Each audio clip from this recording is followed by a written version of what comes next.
a layer of gas that reaches around 3.6 million degrees Fahrenheit, way hotter than the... Oh my gosh. 3.6 Fahrenheit. Do you know how hot that is? Bro, that means as soon as your skin touches, you're cooked. You're so cooked. Like, you're cooked. Like... What? It has nothing to do with the fact that it's a black show. The worst place to die in space. Mars. Mars is the most habitable planet in the solar system, besides Earth. On a summer day near the equator, temperatures can reach a comfortable 68 degrees Fahrenheit. Okay. You could walk around, check things out, and honestly feel pretty okay. But True. the air is 95% carbon dioxide, so one breath without your helmet, and you'd be out in seconds. Okay, who will go to Mars without their helmet? Come on, it's space. I'm pretty sure everybody will go to space with their helmet. Radiation is 40 to 50 times higher than on Earth, enough to damage your DNA every hour you're outside. Damn. And even though it's freezing, the air pressure is so low that any crack in your suit would cause the liquids in your body to start boiling. Mars also has dust storms that can cover the entire planet for weeks. NASA's Opportunity rover was killed by one in 2018. Its solar panels buried under dust until the power ran out. So it's that strong? I ain't gonna, me personally, I don't even know who will go to Mars, Jupiter, like whatever, bro. Me personally, I would not go out there. That's just me. Because think about it. You know how crazy that is? Human relying on those same panels, that means no heating, and temperatures drop to minus 200 degrees Fahrenheit. Oxygen filters stop working. Minus 200? Yo, you know how cold that is? Jesus. So now you're in a freezing dark habitat, breathing air that's slowly getting worse, with the nearest help 7 months away. Oh my gosh. The moon is Earth's closest neighbor, sitting about 240,000 miles away. There's no atmosphere, so temperatures swing from around 260 degrees Fahrenheit during the day to minus 280 at night. So it's cold during the day. Wait, no. It's hot. Wait, is it cold during... Wait, I don't know, but... It's cold during the day, and it's hot during that nighttime. But bro, I wouldn't hate to live on the moon. To be honest, astronauts, y'all got it. Y'all bold. Y'all bold to go to the moon. Me personally, you can't even pay me $1 to go over there. But on the moon isn't the temperature, it's the dust. Billions of years of tiny space rocks smashing into the surface have ground it into a fine powder made of microscopic glass shards. Right. Unlike sand on Earth, which gets worn smooth by wind and water, lunar dust has never been smoothed down. The particles are so small they can pass through most filters. It also sticks to everything it touches, including your suit, helmet, and gear. During the Apollo missions, just 3 days of moonwalks were enough to almost lock up the suit joints. And every time the astronauts came back inside, they brought the dust with them. They said it smelled like spent gunpowder. If you're breathing that in, it tears through your lung tissue like ground up broken glass. Y'all bold, because me personally, I wouldn't go to no moon. Y'all is bold. Y'all got it, bro. Y'all boys got it. It a little more with every breath. Over time, your lungs slowly lose the ability to take in oxygen. Saturn. Saturn is the second largest planet in the solar system. And before you even get close to it, you have to deal with its rings. They're made of billions of chunks of ice and rock. Some as small as a grain of dust. Others the size of a house. These chunks move at up to 45,000 miles per hour. Oh, 45? Bro, do you know how fast is 45,000 miles per hour, bro? How fast is speed of light? Hold on, let's see. How fast of speed of light is... Okay, actually, never mind. Speed of light is way faster than that. Any one of them hitting your ship would be enough to destroy it. If you make it past the rings, the planet itself isn't any safer. Saturn's atmosphere is mostly hydrogen and helium, with no solid surface underneath. At the top, temperatures drop to minus 418 degrees Fahrenheit. 418. I wouldn't even visit Saturn, bro. Bro, you can't even, bro, there's a reason why astronauts don't go to Saturn, bro. There's a reason why. 418? As you fall deeper, winds pick up to around 1,100 miles per hour. Oh my gosh. Roughly 5 times stronger than the most powerful hurricanes on Earth, enough to throw your spacecraft completely out of control. Below that, the pressure keeps building. Yo, imagine how scary that is. Like, imagine landing to Saturn and the next thing you know, bro, like, you about to land and it's 1,000 miles per hour wind. And all you see is the darkness and you just spinning in circles and circles and circles. Like, bro, you can't even pay me a trillion, bro. I would not do this. Gases around you get thicker and thicker until they turn into liquid. Your ship and suit would be crushed long before you ever reach the core, where temperatures hit around 21,000 degrees Fahrenheit. 21,000? 21. 21, 21, 21, 21,000 though. HD 189733b. What in the world? I never heard a planet for HD 1973b. What is this? 189733b is a gas giant about 64 light years from Earth, slightly larger than Jupiter. From a distance, it looks bright blue, almost exactly like our own planet. But that color has nothing to do with water. It comes from tiny particles of glass floating in the atmosphere. The planet is tidally locked, meaning one side always faces its star. On that side, temperatures reach around 1,700 degrees Fahrenheit. 1,700 Fahrenheit. Yo, bro, I ain't gonna lie, bro. I don't even think Elon Musk will even go there, bro. Not enough to turn rock into gas. As that gas rises and cools, it hardens into tiny glass shards that get caught in winds, blowing up to 5,400 miles per hour, about 7 times the speed of sound. So instead of rain falling down like on Earth, HD 189733b has glass flying at you sideways at over a mile per second. At those speeds, the shards would tear through your spacesuit and your body in seconds. These winds circle the entire planet, so there's no calm spot to fly toward. And since it's a gas giant, there's no solid surface to land on either. The Oort cloud. The Oort cloud is the what? Yo, I might be stupid, but I'm not that damn stupid. What is the Oort cloud? I never heard of this. Edge of our solar system, a huge shell of icy objects starting about 2,000 times farther from the sun than Earth. Out here, the sun looks like just another star. Temperatures sit close to minus 450 degrees Fahrenheit, just above absolute zero, the coldest anything can possibly get. But the real problem isn't the cold, it's the emptiness. There are no planets, moons, or landmarks anywhere nearby. Just a few. Yeah, I have a question. I have a theory, right? For the people who trust in God, right? Obviously that we're in the middle, God is on top, and hell is in the bottom, right? And you know how God got angels and stuff?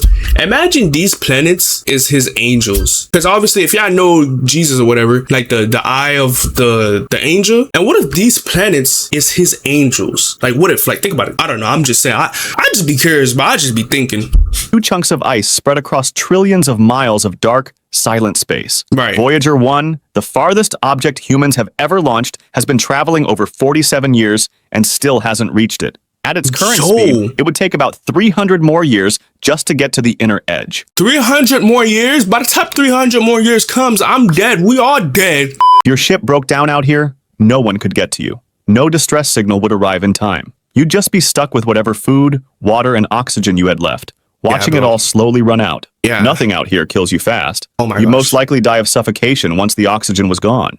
Enceladus.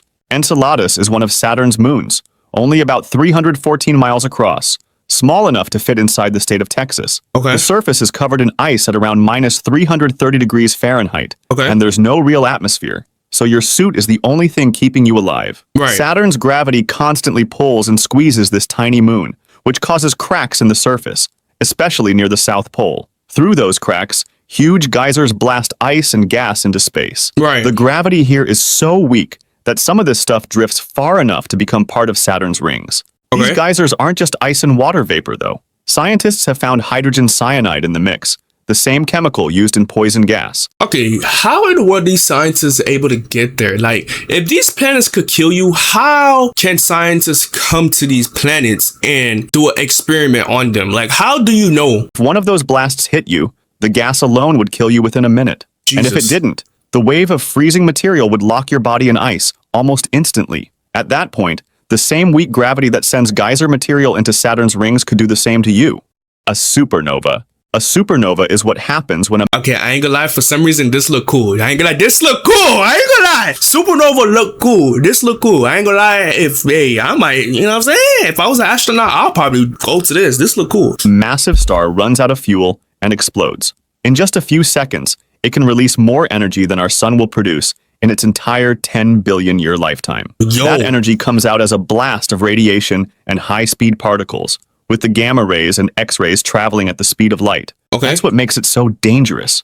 Because that radiation moves at the speed of light, there's no way to see it coming. By the time you could detect it, it's already hitting you. Within a few light years of the explosion, it would break apart every atom in your body almost instantly. Nothing we know of is thick enough to block it. Even farther out, the damage is huge. Up to about 50 light years away, a supernova can destroy a planet's ozone layer and flood the surface with enough radiation to cause mass extinction. I gotta switch this up. A supernova. A supernova.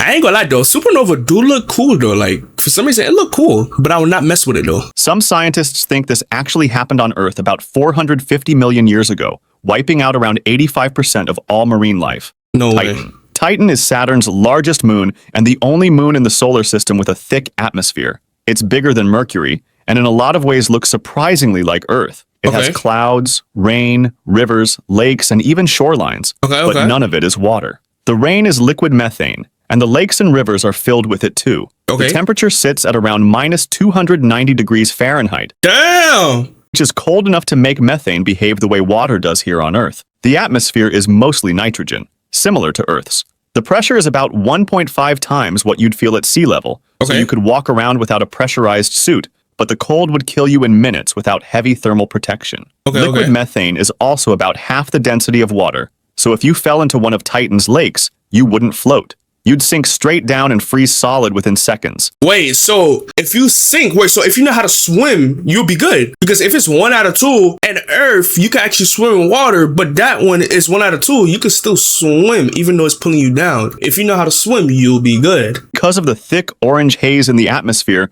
you can't see the sun, Saturn, or anything above you from the surface. The sun. The sun is a ball of plasma, about 864,000 miles across, over 100 times the diameter of Earth. There's no solid ground to stand on. What looks like a surface is just the very outside layer of plasma. Before you even got close, you'd have to pass through the corona, a layer of gas that reaches around 3.6 million degrees Fahrenheit, way hotter than the... Oh my gosh. 3.6 Fahrenheit. Do you know how hot that is? Bro, that means as soon as your skin touch it, you're cooked. You're so cooked. Like, you're cooked. Like, I'm telling you, bro, these plants, these are God angels. I'm trying to tell you, because ain't no way, bro. These are God angels. Think about it. God created the light and the earth. Think, without God, nothing is possible. Nothing is real without God. So think, these are God angels. NASA's Parker Solar Probe got within about 4 million miles in 2024, the closest any spacecraft has ever been. The surface sits at around 10,000 degrees Fahrenheit. Yo, 10,000? Yo, I wouldn't even, like, bro, what? Enough to boil pretty much anything, including diamond. The gravity is about 28 times stronger than Earth's, but the heat would kill you long before that mattered. Your spacesuit would start to char within 1/10 of a millisecond. Within half a millisecond, boiling plasma would hit your body. By 10 milliseconds, your flesh, bones, and suit would all be turned to gas. Your nerves can't send pain signals that fast, so you'd be gone before your brain knew something was wrong. Facts. Jupiter. Jupiter is the largest planet in the solar system, about 89,000 miles across, over 11 times wider than Earth. It's a gas giant, so there's no solid surface, just layers of gas that get thicker as you go down. But before you even enter the atmosphere, the radiation is already a problem. Jupiter's magnetic field is about 20,000 times stronger than Earth's, trapping enough radiation to give you a deadly dose from 186,000 miles away. Your electronics would stop working, and your organs would start failing soon after. If you somehow made it into the atmosphere, you'd hit winds up to 400 miles per hour strong enough to rip your ship apart, and lightning bolts wider than Earth that could fry everything inside it. The gravity is 2.4 times stronger, so you'd be falling fast with nothing to land on. Bro, me personally, bro, I would not even go to not even one of these planets, bro. You got me messed up, bro. NASA's Galileo probe made it about 87 miles in and lasted 58 minutes before the pressure and heat destroyed it. Below that, the gas slowly thickens into liquid and eventually into liquid metal. You'd be crushed and cooked long before reaching the core. A magnetar. Yo, gang. Yo, I'm telling y'all, but this is God work, bro. What is a magnetar? Like, yo, I never heard of these Earths. I never heard of these Earths. What is a magnetar? What is a supernova? Like, neutron star, the leftover core of a massive star that exploded. It's only about 12 miles across, but so dense that a single teaspoon of its material would weigh about 5.5 billion tons. Damn! It can't be that damn heavy. Its magnetic field is up to a quadrillion or 1,000 trillion times stronger than Earth's, making it the strongest magnetic force in the known universe. That kind of force changes the shape of your atoms. From thousands of miles away, the field would already fry every piece of electronics on your ship. At Yo. about 600 miles, it's strong enough to squeeze the normally round atoms in your body into long, thin, needle-like shapes. Jesus. Once that happens, Wait. You said long, thin, and needle-like shape? I'm just joking, bro. Bro, whatever y'all thinking, bro, I'm not thinking like that. Y'all is weird. the bonds that hold your molecules together stop working. Everything in your body, from your DNA down to individual cells, falls apart at once, and nothing visibly touches you the entire time. Wow. There's no material that can block a magnetic field this strong. In 2004, a magnetar called SGR 180620 released a burst that I'm trying to tell y'all, bro, GR128 billion, whatever, these are made up, bro. These scientists just making up stuff, bro, because, bro, I never heard of magnetar. Like, what is this? stripped atoms apart in Earth's upper atmosphere from 50,000 light years away. Venus. Venus is often called Earth's twin because of its similar size and gravity. But Okay. the surface is nothing like Earth's. Right. The temperature sits at around 860 degrees Fahrenheit, Okay. hotter than Mercury, even though Venus is nearly twice as far from the sun. Right. That's because the atmosphere is 96% carbon dioxide, which traps heat so well that it doesn't matter whether you're on the day side or the night side. The air pressure is about 92 times what I would not go there at all, bro. Like, think about it. Even though the daytime, you could see light. But, bro, when it comes dark, you will not see a thing. A thing. When I say a thing, you won't see a thing. Like, you won't even see not one thing. Matter of fact, let me go dark. Did I scare you? Okay, I'm sorry. If I scared you, I'm sorry. Please don't kick off. you'd feel at sea level on Earth, the same as being about 3,000 feet underwater. The air is so thick that just moving through it would feel like pushing through a heavy liquid. That pressure would start crushing your suit almost instantly. Yo. At the same time, the heat would be cooking through it from the outside. And the clouds above you are made of sulfuric acid, which would eat through whatever was left. The Soviet Venera 13 probe was built to survive these conditions and lasted just 127 minutes. Okay. A human in a regular spacesuit wouldn't last a single breath. Io. Io is one of Jupiter's moons, about the same size as Earth's moon. Okay. It's the most volcanically active place in the solar system, with over 400 active volcanoes across its surface. Okay. Some of them erupt lava at around 3,000 degrees Fahrenheit, Okay. hotter than any volcano on modern Earth, and launch plumes over 300 miles into space. Okay. The lava is also loaded with sulfur compounds that would eat through a spacesuit on contact. The reason for all this activity is Jupiter. Its massive gravity constantly pulls and stretches Io, Right. warping the surface by as much as 330 feet with every 42-hour orbit. That's Right. enough to crack the ground open beneath your feet without warning. Some of the lava lakes are over 100 miles wide. Right. On top of that, Io sits inside Jupiter's radiation belts, which deliver about 5 times the lethal radiation dose for a human every 24 hours. Yeah, bro. Ayo, hi-yo, la-lo. Bro, I'm not going to no planet that could kill me just in a minute, bro. Not even a minute, a millisecond. I'm not going, bro. So even if the volcanoes didn't get you, and the ground didn't split open beneath you, the radiation would. There's no atmosphere to protect you from any of it. Yeah, bro. Europa. Europa is one of Jupiter's moons, about the size of Earth's moon. Okay. The surface is a shell of ice, roughly 10 to 15 miles thick, Okay, covered okay. in cracks from the constant pull of Jupiter's gravity. Okay. Underneath that ice is a liquid saltwater ocean that could be up to 60 miles deep. The Damn. surface temperature sits at around minus 260 degrees Fahrenheit. Okay. If one of those cracks opened beneath you and you fell through, you'd drop into a pitch black ocean with no way to tell which direction is up. The water is near freezing, and the ice above you is miles thick. Wait. So, let's say you do decide to drop down there, right? Let's say the crack open and then you drop down there. And you able, like I said, if you know how to swim, you're good. And you're able to swim up and you survive. Low key, even though it's gonna be black, but you'll low key be good. Like, you could drink the water gonna fill you up. You will be good. But at the same time, you'll be cooked. But you will be good though. So no radio signal could get through. No one on the surface could reach you, and no technology exists that could drill through that much ice fast enough to help. Yeah. In water that cold, you'd stay conscious for a few minutes before drowning. Your body would never be recovered. Yeah, Scientists GGs. also believe this ocean could support life, meaning a human body down there could contaminate the only other ocean in the solar system that might have something living in it. So you telling me, even though let's say you survive, there's living creatures in there? Oh yeah, never mind. Take back what I said. You actually died. Yeah, you're not surviving. Yeah, GG's. You know, good game. You know, back to the gulag. It is what it is. A black hole is what's left behind when a massive star collapses in on itself. Right. Its gravity is so strong that nothing can escape it, not even light.